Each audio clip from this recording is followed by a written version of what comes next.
Welcome dear all. आज इस video में हम NIOS के 10th स्टैंडर्ड सोशल साइंस का लेसन नंबर 6 देखेंगे।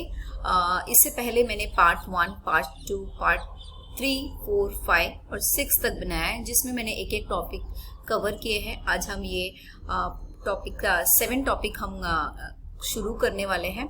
तो जो हमने ऑलरेडी कवर किया है, जो वीडियोस मैंने बनाए हैं, आप प्लेलिस्ट में जाके सोशल साइंस के चैप्टर नंबर 0 से लेके चैप्टर नंबर 6 के सारे वीडियोस वहाँ पर अवेलेबल है, आप देख सकते हैं। मैंने इंग्लिश और हिंदी दोनों में एक्सप्लेन किया है, तो वो आपके लिए इजी होगा। तो चलिए वीडियो शुरू करते हैं। जो चैप्टर नंबर 6 है उसमें लिखा है religious and social awaking in colonial India. इसका मतलब होता है औपनिवेशिक भारत में धार्मिक और सामाजिक जागृति। इस समय जो है समाज में जो है सामाजिक और धार्मिक जागृति का दौर शुरू हो गया। तो अभी तक जो हमने कवर किए वो टॉपिक्स हैं। हम पहला टॉपिक जो था society in the earlier 19th century, जिसको हम कहते हैं 19वीं सदी या शताब्दी के प्रारंभ के समाज के बारे में, society in the earlier 19th century. फिर लैक ऑफ एजुकेशन, शिक्षा का अभाव, यानी कि उस समय जो है पढ़े लिखे लोग बहुत कम थे। दूसरा टॉपिक था पोजीशन ऑफ वुमेन। यहाँ पर महिलाओं की जो स्थिति थी वो बहुत दयनीय थी। महिलाओं की स्थिति के बारे में हमने देखा इससे पहले के वीडियोस में। देन उसके बाद हमने देखा था desire to change social reformer awakening, समाज सुधारकों का या कह सकते हैं जो है परिवर्तन की इच्छा, सामाजिक आर्थिक सामाजिक और धार्मिक जागृति।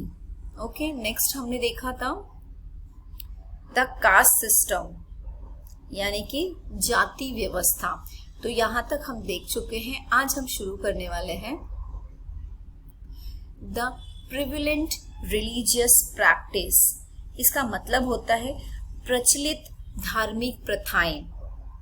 जिस तरह से यहाँ लिखा हुआ है, most of the social practice were done in the name of religion. अधिकांश जो सामाजिक प्रथाएं हैं धर्म के नाम पर की जाती थी। Hence social reforms had no meaning without a religious reforms. इसलिए सामाजिक जो सुधार है धार्मिक सुधार के बिना कोई अर्थ नहीं रखता था। Our reformers were deeply rooted in Indian tradition and philosophy and had a sound knowledge of the scriptures. Okay? तो यहाँ पर लिखा हुआ है हमारे सामाजिक सुधारकों को भारतीय परंपरा का, दर्शन का बहुत ज्ञान था और शास्त्रों को भी वो अच्छी तरह शास्त्रों का भी वो बहुत अच्छी तरह से ज्ञान रखते थे। They were able to blend positive Indian value with the Western idea and the principle of democracy and equality. वे प्राचीन विचारों और जो लोकतंत्र थे और समानता के सिद्धांतों के साथ सकारात्मक सोच, पॉजिटिव सोच के साथ में भारतीयों जो मूल्य थे उसका एक साथ में लेकर आके समक्ष करते थे, मतलब उसका सपोर्ट करते थे। Indian value with western idea and the principle of democracy and equality, जैसे मैंने बताया। On the basis of this understanding, the challenges the rigidity and suspicious practice in religions. इसका मतलब होता है इस ज्ञान के आधार पर उन्होंने धर्म में जो कठोरता और अंधविश्वास की जो प्रथाएं थी उनको चुनौती दी थी। उन्होंने जो शास्त्रों में जो पाया जाता है 19वीं शताब्दी के दौरान जो प्रचलित प्रथाएं थी किसी भी प्रकार को मंजूरी नहीं दी थी। वो प्रथाओं को वो एक्सेप्ट नहीं कर रहे थे। दे cited the scripture to show that the practice prevalent during 19th century find no sanction in them. The 18th and the rationalistic amongst them questioned the popular religious, which was full of superstitions and was exploited by the corrupt priest, यानी कि इसका मतलब ये यहाँ पर कि 19वीं सदी के दौरान जो प्रचलित प्रथाएं थी, किसी भी प्रकार को उन्होंने मंजूरी नहीं दी थी, और जो बहुत ही बुद्धिमान लोग थे, जो लोग प्रचलित थे, जो धर्म पर, जो अंधविश्वास से भारी पड़ रहा था, पुजारियों के हाथों में एक शोषण का मंत्र हुआ था। पर अनेक प्रश्न उठाए गए। ये समाज सुधारक चाहते थे कि उन्होंने क्वेश्चंस पूछा बहुत सारे, और समाज में उन्होंने सुधार लाया। कई बार अगर हम देखते हैं उस समय जो है धर्म के कारण बहुत सारे प्रॉब्लम्स क्रिएट हो रहे थे। The reformers wanted society to accept the rational and scientific approach. जो धर्म सुधारक थे वो चाहते थे कि समाज तर्क संगत रखे और वैज्ञानिक दृष्टिकोण को स्वीकार करे। वो उसको क्वेश्चन वाले पूछने वाले बने समाज के लोग। They also believe in the principle of human dignity and social equality of all man and womens. उनका एक और उनकी इच्छा थी कि सभी जो पुरुष है और महिलाओं को समाज में समानता के सिद्धांत में विश्वास हो, कि सभी जो मैन है वुमेन है वो इक्वल है, किसी भी तरह से वो लोग अलग नहीं है। नेक्स्ट टॉपिक हम देखते हैं the educational scenario. In the 19th century many children, especially girls, were not sent to school. The educational scenario का मतलब होता है शिक्षा के बारे में जानना। 19वीं जो सदी थी, अनेक बच्चों में खासकर लड़कियों को स्कूल नहीं भेजा जाता था। Education was imparted in traditional patterns, या बोल सकते हैं शिक्षा जो पारंपरिक पाठशालाओं में होती थी, मदरसाओं में होती थी, और मस्जिदों और गुरुकुलों में जो है दी जाती थी। Religious education was imparted along with the subject like संस्कृति, grammar.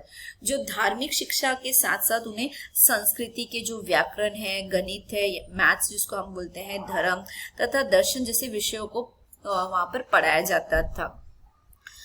Science and technology had no place in the curriculum. जो विज्ञान है और जो प्रायोगिक ज्ञान है, उनके जो पाठ्यक्रम या उनके जो करिकुलम में कोई जगह ही नहीं थी, वहां पर उनको वो नहीं पढ़ाया जाता था।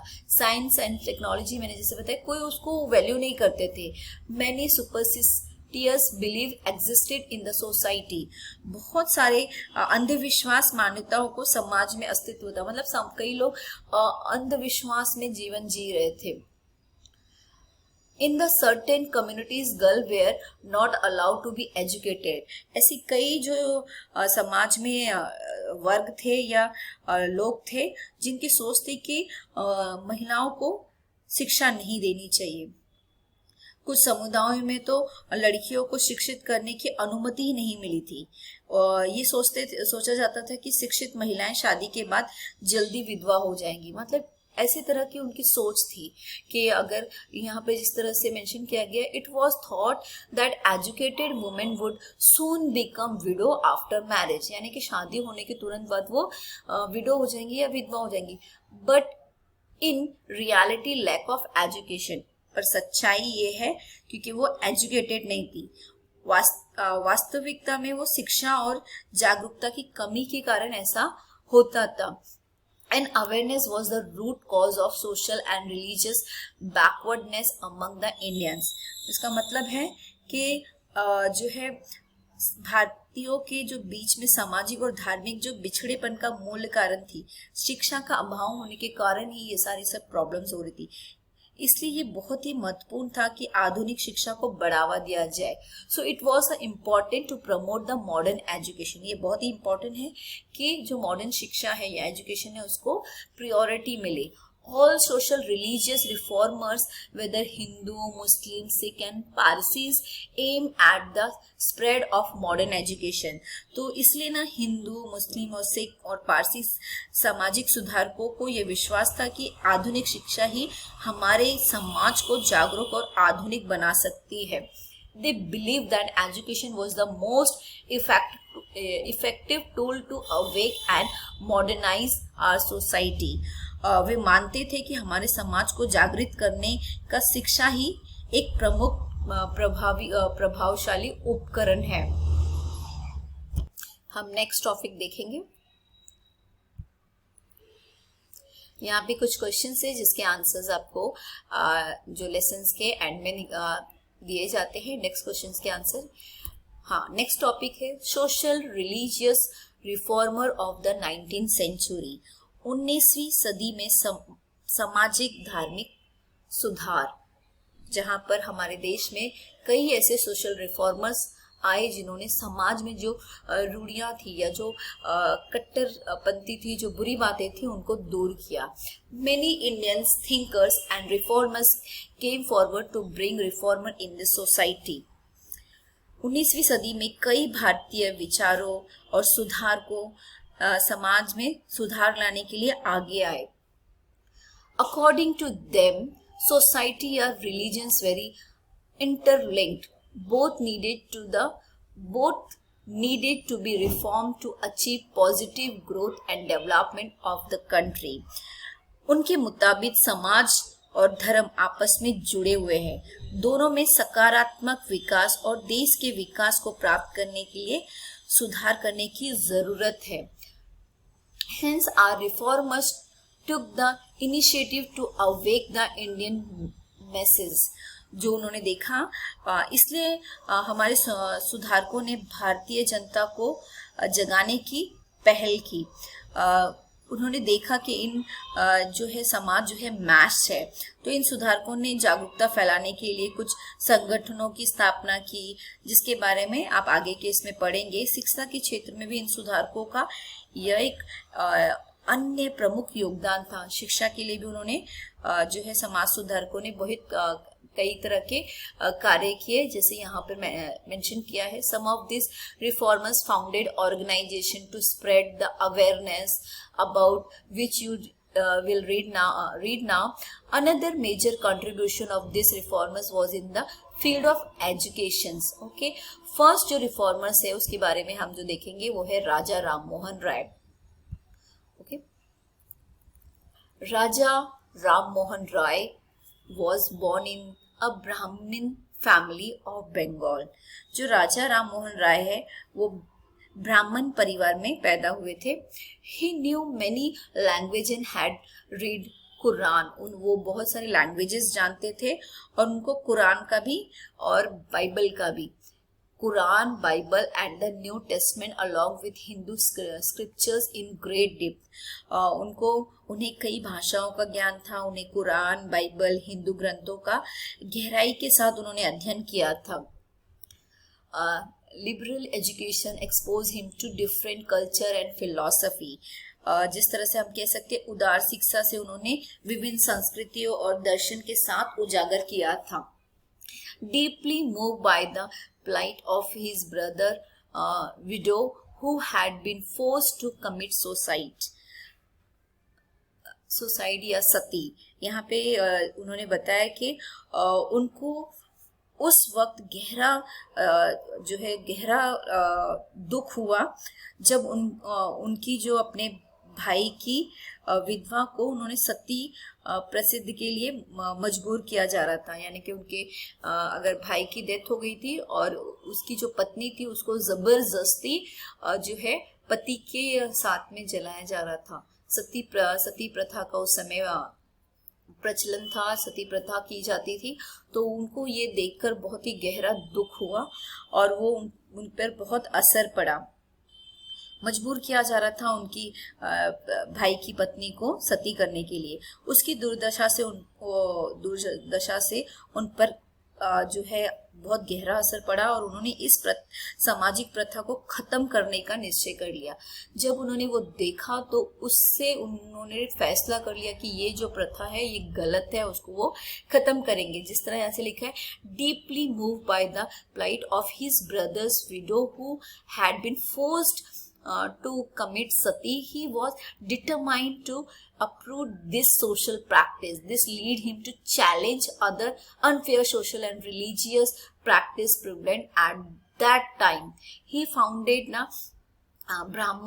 ब्रह्म समाज in 1828. उन्होंने 1828 में 18